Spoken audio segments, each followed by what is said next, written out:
আমাৰ 2 বছৰ আগতে আমি এটা ডাইৰেকশন দিছিলোঁ যে যিমানখিনি সাব ইন্সপেক্টৰ আমাৰ অসম পুলিচৰ আছে তেওঁলোকে প্ৰপাৰ্টি ৰিটাৰ্ণ এনুৱেল সাবমিট কৰিব লাগে।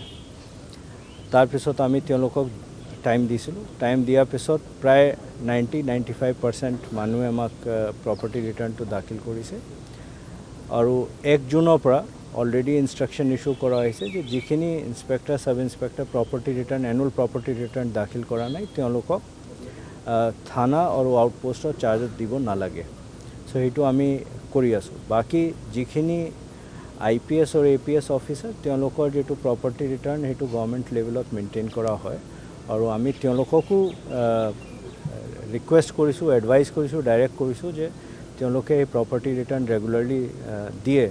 IPS অফিচাৰৰ ক্ষেত্ৰত যেটো নিয়ম আছে সেই নিয়মটো এনেকুৱা যে তেওঁলোকে ইম্পেনেল নহয়, ভিজিলেন্স ক্লিয়াৰেন্স নাপায় আৰু ডেপুটেশ্যন নাপায় যদি তেওঁলোকে এনুৱেল প্ৰপাৰ্টি ৰিটাৰ্ণটো টাইমতে 31 জানুৱাৰীত সাবমিট নকৰে।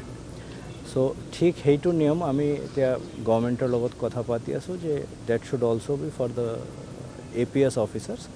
যিখিনি মানুহে ৰিটাৰ্ণ সাবমিট নকৰে তেওঁলোকক আমি নেচাৰেলি কিবা না কিবা এটা উপায় কৰি এইটো কৰিব লাগিব। তাৰ বাহিৰে আমি এটা আসাম পুলিচ হেডকোৱাৰ্টাৰত এটা ইণ্টাৰনেল ভিজিলেন্স ইউনিট ক্ৰিয়েট কৰিছোঁ। যিখিনি প্ৰপাৰ্টি ৰিটাৰ্ণ মানুহে দি আছে আৰু য'ত যদি ক'ৰবাত কমপ্লেইণ্ট আহে যে property is disproportionate to non sources of income তেতিয়া সেই ইণ্টাৰনেল ভিজিলেন্স ইউনিটে তাত ইণ্টাৰনেল এছেছমেণ্ট কৰিব আৰু যদি তেনেকুৱা তেওঁলোকৰ এছেছমেণ্ট হয় তেতিয়া সেই কেছটো directorate of vigilance and anti কৰাপশ্যনক for inquiry and further necessary action দিয়া হ'ব। আমাৰ 2 বছৰ আগতে আমি এটা ডাইৰেকশ্যন দিছিলোঁ যে যিমানখিনি সাব ইন্সপেক্টৰ আমাৰ অসম পুলিচৰ আছে তেওঁলোকে প্ৰপাৰ্টি ৰিটাৰ্ণ এনুৱেল সাবমিট কৰিব লাগে।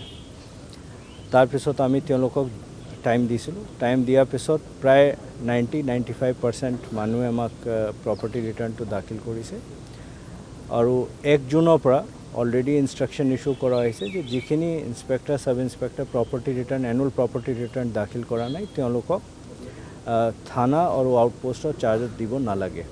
সো সেইটো আমি কৰি আছোঁ। বাকী যিখিনি IPS আৰু APS অফিচাৰ তেওঁলোকৰ যেটো প্ৰপাৰ্টি ৰিটাৰ্ণ সেইটো গভৰ্নমেণ্ট লেভেলত মেইনটেইন কৰা হয় আৰু আমি তেওঁলোককো ৰিকুৱেষ্ট কৰিছোঁ, এডভাইচ কৰিছোঁ, ডাইৰেক্ট কৰিছোঁ যে তেওঁলোকে এই প্ৰপাৰ্টি ৰিটাৰ্ণ ৰেগুলাৰলি দিয়ে। IPS অফিচাৰৰ ক্ষেত্ৰত যেটো নিয়ম আছে সেই নিয়মটো এনেকুৱা যে তেওঁলোকে ইম্পেনেল নহয়, ভিজিলেন্স ক্লিয়াৰেন্স নাপায় আৰু ডেপুটেশ্যন নাপায় যদি তেওঁলোকে এনুৱেল প্ৰপাৰ্টি ৰিটাৰ্ণটো টাইমতে 31 জানুৱাৰীত সাবমিট নকৰে। সো ঠিক সেইটো নিয়ম আমি এতিয়া গভৰ্নমেণ্টৰ লগত কথা পাতি আছোঁ যে that should also be for the APS officers.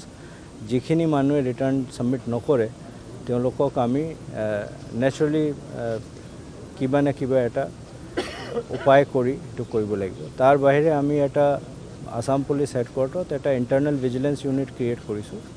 যিখিনি প্ৰপাৰ্টি ৰিটাৰ্ণ মানুহে দি আছে আৰু য'ত যদি ক'ৰবাত কমপ্লেইণ্ট আহে যে property is disproportionate to non sources of income তেতিয়া সেই ইণ্টাৰনেল ভিজিলেন্স ইউনিটে তাত ইণ্টাৰনেল এছেছমেণ্ট কৰিব আৰু যদি তেনেকুৱা তেওঁলোকৰ এছেছমেণ্ট হয় তেতিয়া সেই কেছটো directorate of vigilance and anti কৰাপশ্যনক for inquiry and further necessary action দিয়া হ'ব।